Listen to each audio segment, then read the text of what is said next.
We all know how Voldemort was beaten in the original series. The destruction of his Horcruxes, his failure to understand the true nature of the Elder Wand, and of course, Harry Potter's courage and noble sacrifice, alongside the courage and sacrifice of many other characters in the series. Now, I wouldn't say I dislike this ending exactly, but I've always felt the final Harry Potter book was the weakest in the series by far. The Deathly Hallows is definitely a cool concept, but having said that, it definitely felt like a really sudden and rushed addition at the end of the series. And the same kind of goes for Harry's quest for the Horcruxes as well. I mean, he really mostly succeeds due to luck. It always really bugged me that the Horcruxes Harry wouldn't have been able to deal with on his own, which are the ring in the shack and the locket in the cave, were very conveniently handled by Dumbledore. I mean, if Voldemort had protected all of his Horcruxes the same way he'd protected those two, I think he definitely would have won. Anyway, that's actually not what I want to talk about today. What I really want to talk about is something that came to me when I was thinking more about Voldemort. I was just thinking about the snippets of his early life that we see through the memories that Dumbledore shares with Harry in The Half-Blood Prince, particularly his early years and rise to power, and his degradation from Tom Riddle into the Lord Voldemort we meet in the present day. And you know what? I realised something.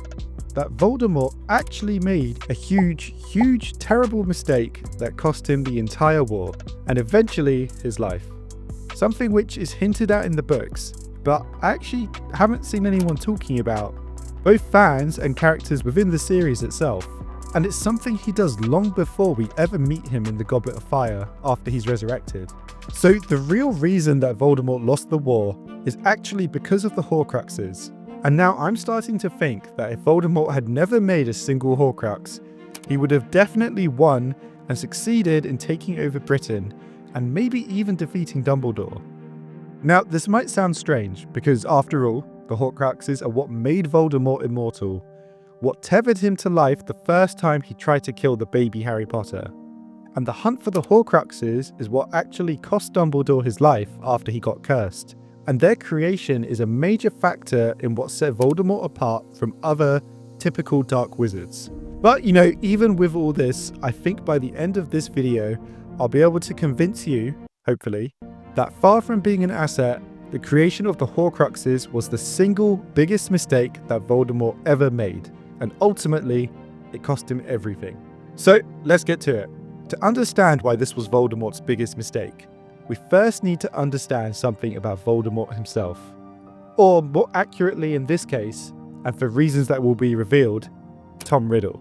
Now, when we think about Voldemort's defining character traits, you probably think of things like unhinged, cruel, psychotic, snake-like, obvious things. But what's interesting here is that these traits are almost the complete opposite to how people describe Tom Riddle. Of course, we know better as the audience, but for almost everybody other than Dumbledore, Tom Riddle is seen as handsome and charming and likable and sympathetic. And this difference in perception is key. Tom Riddle and Lord Voldemort, two faces, two sides of the same coin. While they were both technically the same person, they wielded power in two vastly different ways. Tom Riddle excelled in what we might call soft power, the ability to charm, manipulate, and influence others through subtle means. And it's not just about his physical appearance, although his good looks are definitely a factor. It's about his capacity to make people want to follow him, to make them believe in both him and his vision, without ever realizing its true nature. Horace Slughorn, who we meet in The Half-Blood Prince, is a really good example of this. Look at this quote from the books. "I confidently expect you to rise to Minister for Magic within 20 years. 15 if you keep sending me pineapple." Dumbledore himself also reinforces this idea of Tom. Nearly everybody expected spectacular things from Tom Riddle. Prefect, head boy, winner of the special award for services to the school. I know that several teachers, Professor Slughorn amongst them, suggested that he join the Ministry of Magic, offered to set up appointments, put him in touch with useful contacts. So Voldemort went off to Borgin and Burke's, and all the staff who had admired him said what a waste it was. A brilliant young wizard like that, working in a shop.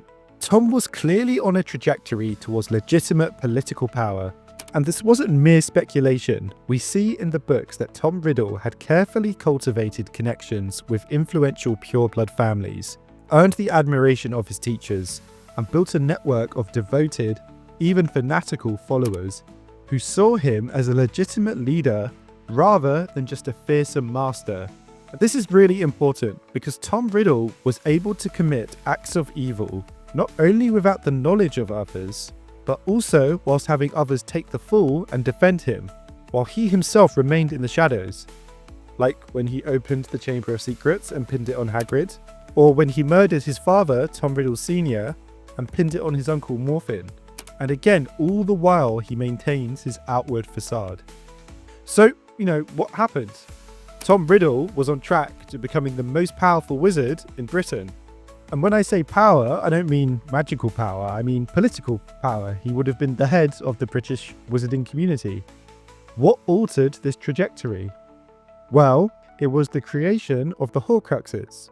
With each piece of his soul that he severed, Tom Riddle sacrificed not just his humanity, but his most powerful weapon, his ability to appear human. The transformation from the charismatic Tom Riddle to the serpentine Lord Voldemort wasn't just physical. It represented a complete shift in how he could wield power. Lord Voldemort could no longer charm his way into positions of influence.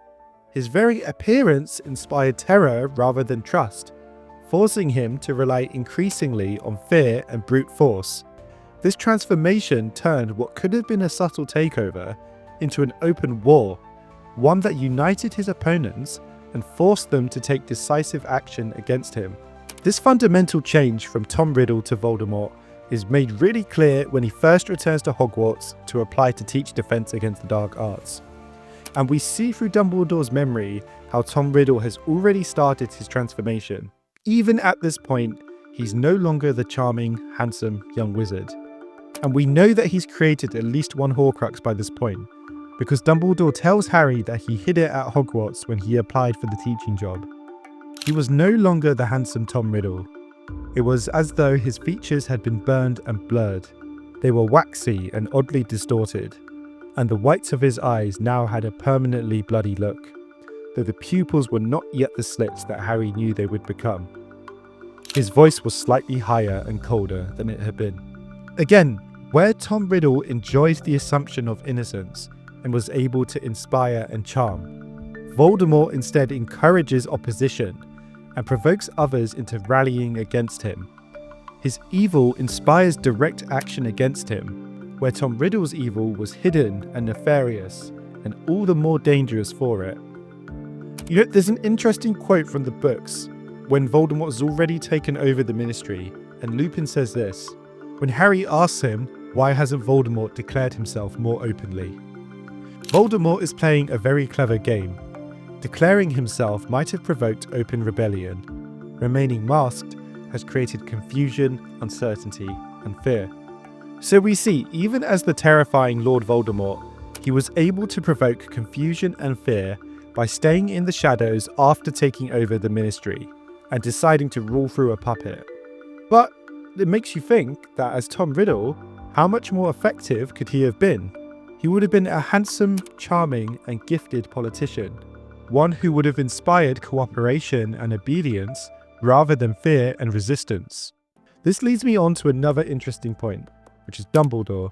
Now, in the Order of the Phoenix, we see how Cornelius Fudge, the Minister for Magic at the time, essentially mobilizes the power of the state and the mainstream media against Dumbledore. And through these mechanisms, he's actually successful in pushing Dumbledore to a point where he's marked as a criminal and is forced to go on the run. Not only that, but he's able to discredit Dumbledore in the eyes of a majority of the public. Now, forcing Dumbledore to leave Hogwarts and go on the run is something that Voldemort was never able to accomplish. If Tom Riddle had been the minister instead of Fudge, it's difficult to say what different actions Dumbledore might have taken.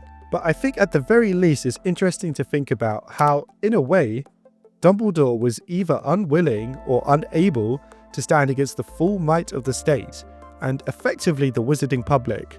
As Tom Riddle, he'd have had at his disposal the full might of the Ministry of Magic and the state apparatus. and he could have dealt with Dumbledore without ever having to confront him directly.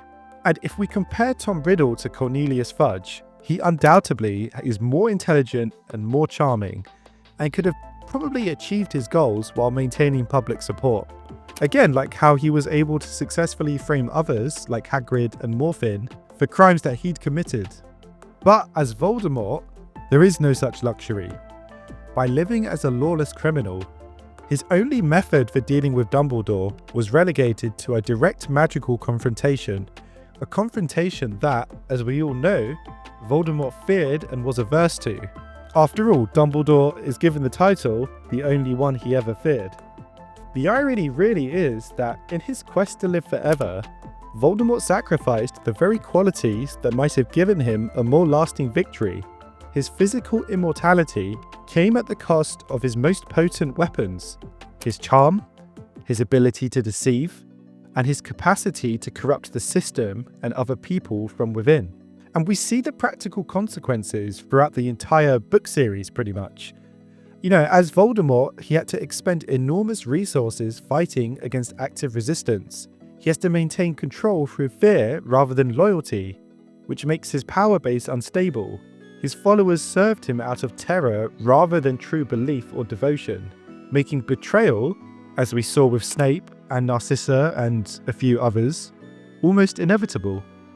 And again, his obviously evil nature just made it impossible for him to maintain the kind of subtle control that Tom Riddle could have achieved. Instead of working through legitimate channels, he was forced to operate from the shadows, making his every move more difficult and more costly. I mean, the very act of having to conquer the Ministry openly, rather than just rising to power through politics, exemplifies the limitations that his transformation forced upon him. If you look at it from Voldemort's perspective, the real tragedy in a way is that his fear of death led him to choose a path that ultimately made his defeat more likely instead of less. The immortality he gained through his dark magic came at the cost of the very qualities that may have made him truly invincible. You know, that's the funny thing about power and dominance and control. Sometimes the most effective form of evil is the one that doesn't appear evil at all. There's that quote from a movie, I forgot where from, but it goes, "The greatest trick the devil ever pulled was convincing the world he didn't exist." Tom Riddle understood this once, but Voldemort forgot it in his obsession with living forever. In the end, his greatest enemy wasn't a Harry Potter or an Albus Dumbledore. It was his own choice to transform from a charismatic manipulator into an obvious monster to be slain. And that's the video for today. I hope you all enjoyed it. Leave a comment to let me know what you think, and if you want to see more videos just like this, please do like and subscribe, and check out the other videos linked on the screen now. Thanks again for watching, and I'll see you all next time.